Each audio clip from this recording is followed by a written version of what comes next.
Eccoci finalmente, con un po' di ritardo dovuto a piccoli problemini di salute, finalmente il video sul mercato in fiera.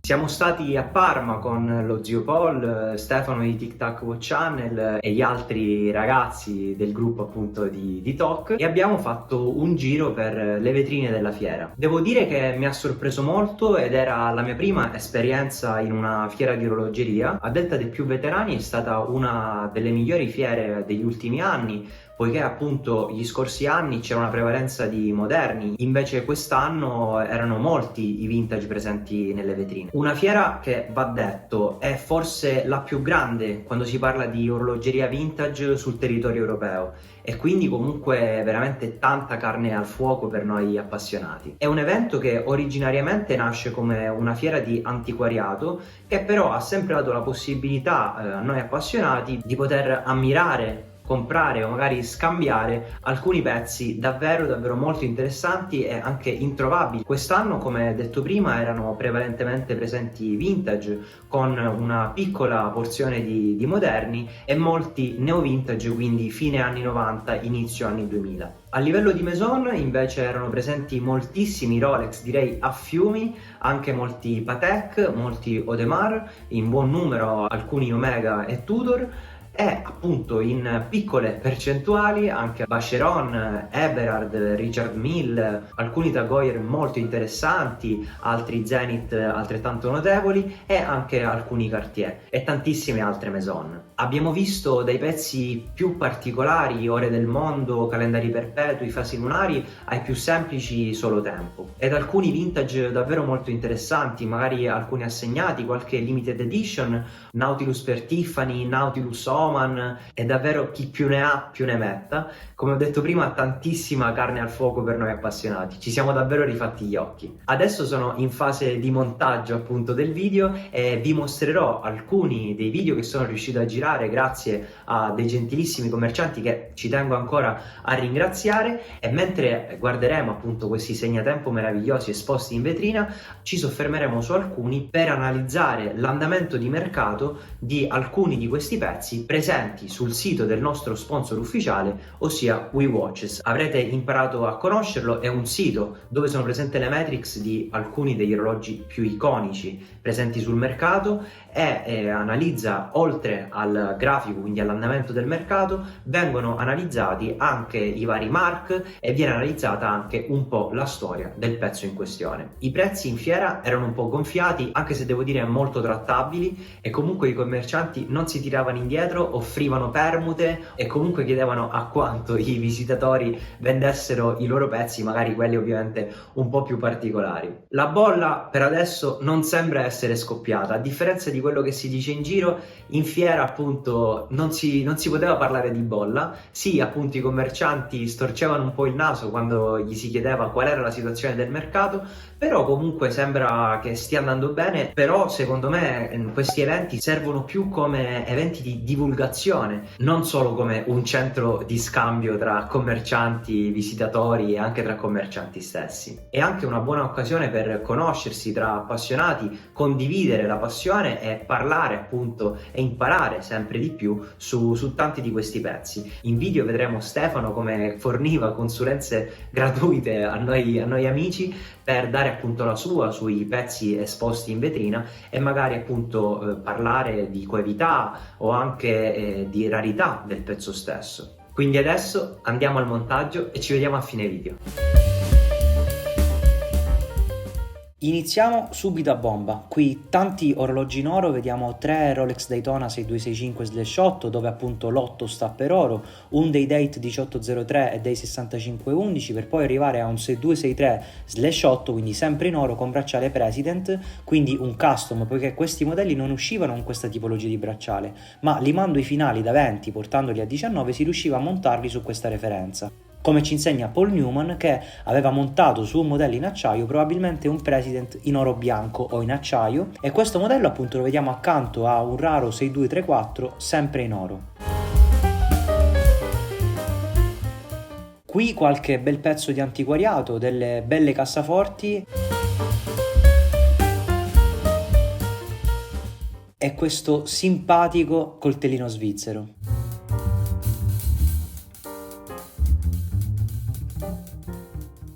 In questa vetrina un bel Nautilus in oro lì dietro e qualche Audemars Piguet Royal Oak offshore, sotto un Day-Date, un Daytona Chocolate e un GMT Pepsi con quadrante meteorite.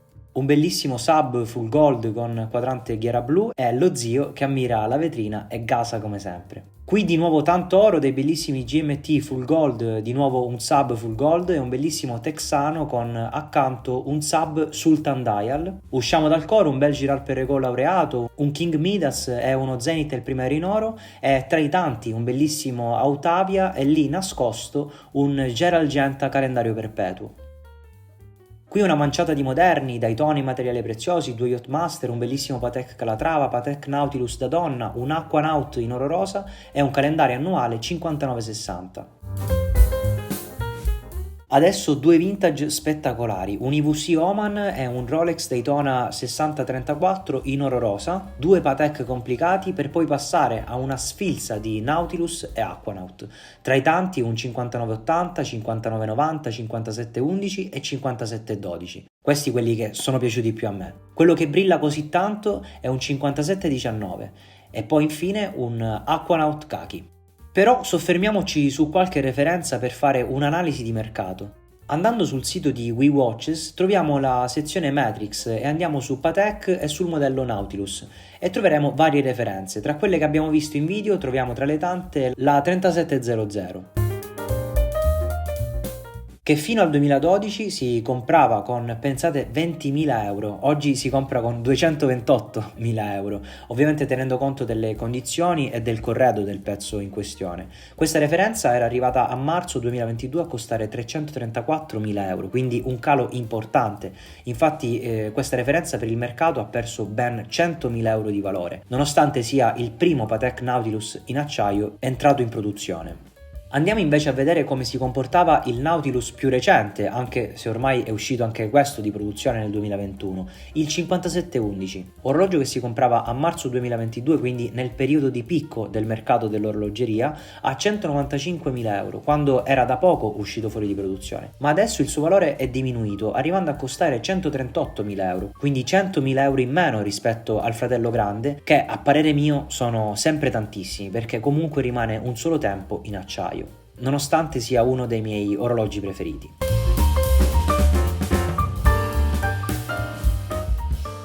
Invece andando sugli Aquanaut vorrei analizzare quelli un po' più particolari che ho visto. 5968, un cronografo della linea Aquanaut con questo bracciale in gomma arancione, colore che riprende la sfera dei secondi e gli indici. Questo orologio è in produzione dal 2018 e con questo cinturino arancione si comprava nel 2019 al prezzo di 70.000 euro. E ha avuto una crescita importante, infatti in appena 3 anni è arrivato a costare quasi 200.000 euro, per poi scendere a mano fino ai 160.000 euro attuali, quindi perdendo solo, per così dire, 40.000 euro, che sembrano pochi rispetto ai 100.000 che hanno perso i modelli della collezione Nautilus. Invece andando sul modello Travel Time con referenza 5164 entrato in produzione nel 2011, vediamo come nel 2012 si comprava con 22.000 euro, oggi costa sui 100.000, però è arrivato a sfiorare i 140 sempre nel marzo 2022 e come tutti subito dopo il suo valore di mercato è diminuito, perdendo come l'Aquanaut Chrono 40.000 euro. Torniamo alle vetrine, dei bellissimi vintage, 2 Vacheron 222 meravigliosi, li ho provati e sono spaziali, tanti modelli in oro e spicca un Royal Oak Full Gold, referenza molto rara, la 14789. Con i Nautilus ci si divertiva, un quadrante Oman e un Tiffany tra i tantissimi anche in oro o acciaio e oro.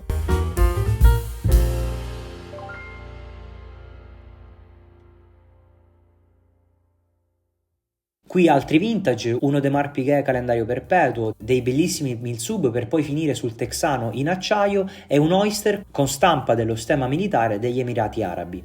Qui una bella serie di Royal Oak e torniamo sul sito di WeWatches e analizziamo l'andamento del mercato appunto del Royal Oak Chrono 26320.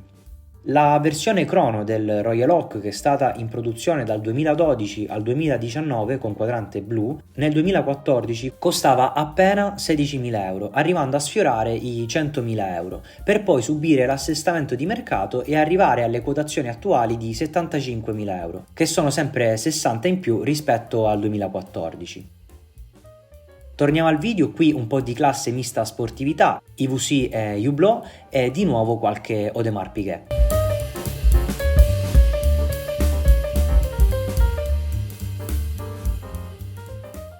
Qui l'unico, almeno per quelli che ho visto io, di Bulgari Octo Finissimo e dei bellissimi Vacheron Overseas, ultima referenza e vecchia serie, tanta roba, e anche un Ghiera Verde. Qui un bellissimo Mega Aranciero, di nuovo due begli Aquanaut, un IWC Top Gun e infine un magico reverso in oro. Qui uno dei miei orologi preferiti, il Daytona Sodalite con indici in diamanti, molto carino anche con il bracciale in gomma. Il mitico Daytona Full Gold con quadrante verde, altri bei Daytona in tutte le salse,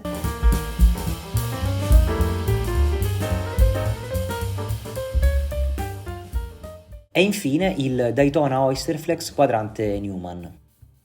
Tornando al vintage, un 6263 con stampa Eagle Emirati Arabi,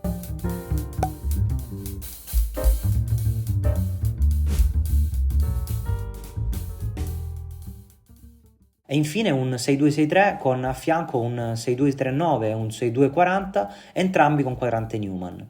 Poi un'altra vetrina di alto livello, sub Rolex e Tudor, un bel freccione, un Tudor Monte Carlo, un GMT 6542 e dei 1675, lì in alto un Milgauss, alcuni 5513 e 1680. Ritorniamo sul sito di WeWatches per farvi vedere come ci siano delle informazioni molto utili anche sui vintage, in particolare di Rolex, che vi possono essere d'aiuto anche negli acquisti, perché oltre a darvi il valore di mercato attuale, sono presenti i mark con le loro relative spiegazioni, che possono essere fondamentali quando si vanno a fare determinati acquisti, dando delle informazioni di massima, grazie alle quali, ovviamente approfondendole, potrete scegliere il pezzo che fa per voi sia dal punto di vista estetico che collezionistico. Prendiamo come esempio i tre modelli di punta di Rolex, il Sub, il GMT e il Daytona. Per quanto riguarda i sub ho scelto il 513 e come per tutti i modelli a fianco alla foto c'è anche la storia del pezzo in questione. Poi appunto scendendo si vedrà anche il grafico dell'andamento di mercato.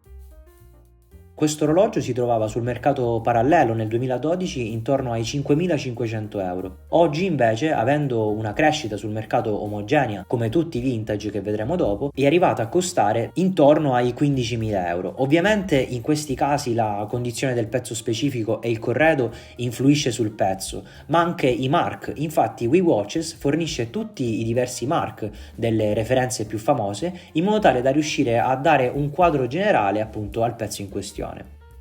Passando a una referenza storica di GMT, ossia la 1675, notiamo nuovamente una crescita omogenea del valore sul mercato grigio e non esponenziale e improvvisa come sui moderni, passando dai 10.500 euro del 2015 ai quasi 30.000 euro di oggi, prezzi perfettamente in linea a quelli presenti in fiera. Passiamo poi a uno dei miei modelli preferiti quando si parla di Rolex neo vintage, ossia il Daytona 116 520, il primo a montare un calibro in house e l'ultimo Daytona con lunetta in acciaio, in produzione dal 2000 al 2016. In questo caso andiamo ad analizzare un quadrante Chromalite che fino al 2016 costava sui 10.000 euro, che ha raggiunto il picco massimo nell'aprile 2022 raggiungendo i 36.000 e che pian piano si sta abbassando verso i 30.000. Quindi vediamo come a differenza degli altri che sono dei puri vintage, questo nonostante abbia i suoi anni si comporta un po' come i moderni. Ecco qui qualche chicca, 2 Calatrava, un calendario perpetuo e fasi luna e il Patek che abbiamo visto al polso di McGregor scheletrato, spaziale, accanto a un Royal Oak in oro, anch'esso skeleton con fasi lunari e calendario perpetuo. Poi una serie di complicati e di Audemars Piguet Royal Oak, come vedete il giusto mix tra moderni e vintage, con una prevalenza di questi ultimi. Un bellissimo Sea Dweller doppia scritta rossa è un Milgauss 1019, un Tris di WC, quello sulla sinistra è uno svegliarino sulla base di un orologio da tasca, Due Explorer, un 1016 che più che virato sembra tramontato, bellissimo, un 6350 e un Day-Date al quarzo con diamanti e alcuni Rolex d'epoca.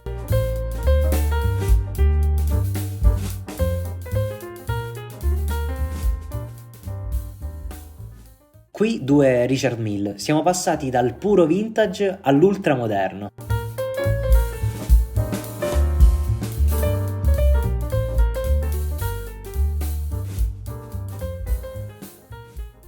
E dopo questi due Patek ore del mondo, parlando di stile, ecco il Gran Visir Stefano di Tic Tac Watch Channel in azione. Qui stava provando un Royal Oak con fasi luna, acciaio e oro, sempre alla ricerca della classe. Qui invece maneggiava un Patek calendario perpetuo fasi luna, spettacolare anche il movimento.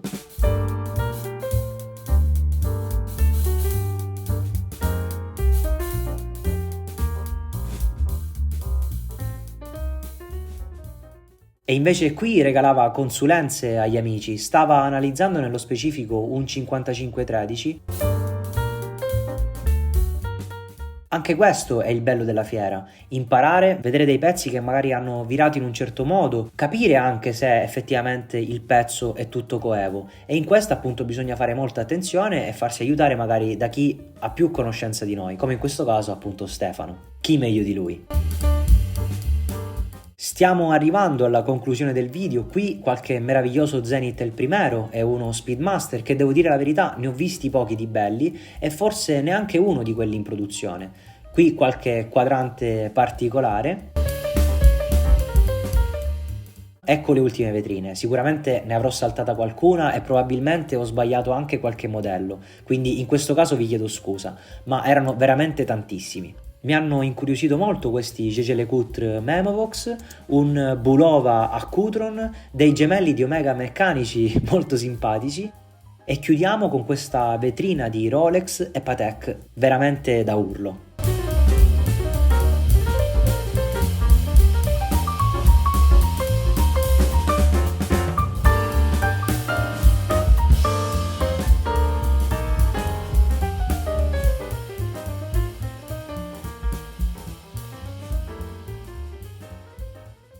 Questo invece è l'Aquastar dello zio che stavo provando mentre eravamo a pranzo, mentre i ragazzi stavano gasando e maneggiando orologi vari. Un saluto speciale a tutti.